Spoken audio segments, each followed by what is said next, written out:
Donc maintenant, on est dans une situation où c'est ce que vous dites qui renforce l'extrémisme. Quand vous dites que l'immigration pose un problème, il faut aussi parler des avantages de l'immigration. Parce que moi, quand je travaille en France, je paye mes impôts ici.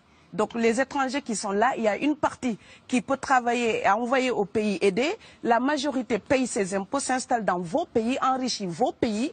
Donc ce sont des citoyens productifs. Après, il faut voir, il y a une minorité qui vient, il y a des morts, certes. Mais je voulais souligner une chose. Le discours que vous avez, il est encore légitime tant que l'Afrique restera muette. Et moi, aujourd'hui, je voulais m'indigner pour le silence de l'Union africaine. Les gens là qui meurent sur les plages, et je mesure mes mots, si c'était des Blancs, la terre entière serait en train de trembler. Ce sont des Noirs et des Arabes. Alors eux, quand ils meurent, ça coûte moins cher. Ici, j'étais venu en 2008 et j'avais dit, l'Union européenne, avec ses flottes de guerre, avec son économie, je vous dis une chose, si on voulait attaquer nos pays ici en Occident, il y aurait des moyens de se défendre. Donc si on voulait sauver les gens dans l'Atlantique, dans la Méditerranée, on le ferait. Parce que les moyens qu'on a mis pour Frontex, on aurait pu les utiliser pour sauver les gens. Mais on attend qu'ils meurent d'abord. C'est à croire que le laisser mourir est même un outil dissuasif. Et je vais vous dire une chose, ça ne dissuade personne. Parce que quelqu'un qui part et qui envisage l'éventualité d'un échec, celui-là peut trouver le péril absurde et donc l'éviter. Mais celui qui part pour la survie, qui considère que la vie qu'il a à perdre ne vaut rien, eh bien celui-là, sa force est inouïe. Parce qu'il n'a pas peur de la mort. C'est exactement pourquoi il faut fermer des frontières complètement. Il faut sauver l'Afrique et sauver l'Europe. Vous ne pourrez pas rester comme vous ne resterez pas comme des poissons rouges dans la forteresse européenne. La crise actuelle nous a démontré ça. Au jour d'aujourd'hui, l'Europe ne sera plus jamais épargnée tant qu'il y aura des conflits ailleurs dans le monde. L'Europe ne sera plus jamais opulente tant qu'il y aura des carences ailleurs dans le monde. On est dans une société de la mondialisation où un Indien gagne sa vie à Dakar, un Dakarois gagne sa vie à New York, un Gabonais gagne sa vie à Paris. Que ça vous plaise ou non, c'est irréversible. Alors trouvons une solution collective ou bien déménager d'Europe parce que j'ai l'intention de rester. Quand quelqu'un part, c'est comme quelqu'un qui est élu, choisi, peut-être le plus débrouillard. Et il y a tout un clan ou toute une famille qui pose son espoir sur cette personne-là. Monsieur, là, je vous vois bien habillé, bien nourri. Si vous étiez affamé chez vous, peut-être que votre famille serait ravie d'imaginer que vous pourriez aller gagner de quoi faire vivre les autres. Donc c'est aussi une solidarité qui est en œuvre. On laisse partir quelqu'un, on compte sur lui. Vous allez me laisser terminer. Et Schengen, entre guillemets Schengen, ça me permet d'être invité aux Pays-Bas, monsieur, donner des conférences dans vos universités. Quand ils trouvent que mon cerveau est convenable, là, ils l'utilisent. Par contre, ils sont embêtés à l'idée d'avoir mon frère, qui n'est pas aussi diplômé que moi et qui pourrait avoir peut-être envie de travailler dans le bâtiment. Donc, vos pays deviennent schizophrènes.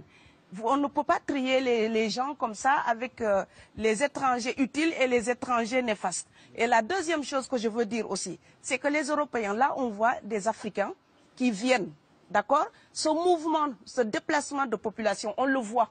Mais on ne voit pas le mouvement des Européens allant vers les autres pays.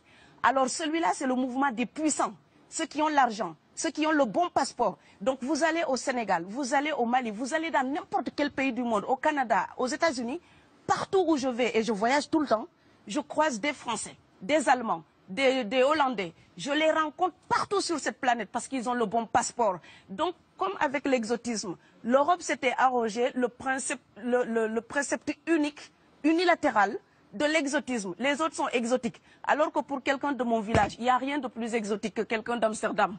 Maintenant, pour l'étranger aussi, pour les voyages des temps modernes avec la mondialisation, quand les pauvres viennent vers vous, il y a des mouvements de foule qu'il faut bloquer.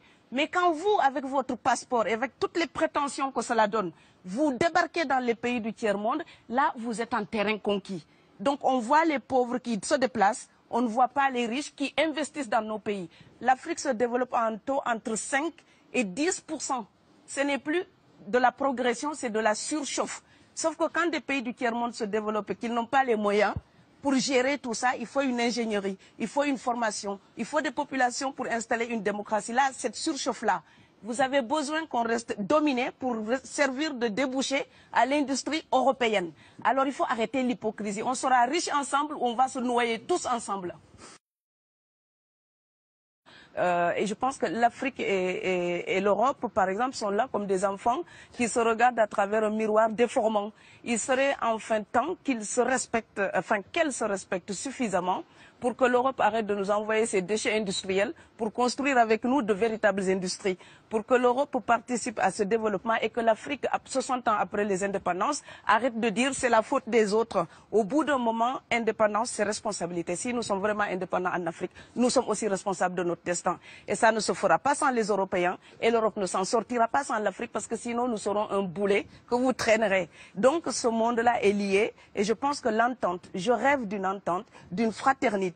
Oui, je sais, ça fait bisounours. Mais il me faut garder cette utopie-là pour garder le courage d'écrire toutes les nuits. Parce que j'ai fait le vent de l'Atlantique il y a bientôt 12 ans. Aujourd'hui, à l'époque, quand je parlais de dizaines de morts dans l'Atlantique, on me disait « tu exagères ». Maintenant qu'on les ramasse par milliers, je suis absolument triste de devoir réaliser tout simplement qu'en tant qu'auteur, je ne fais que répondre à l'injonction de Schiller. La dignité de l'homme est remise entre vos mains, gardez-la.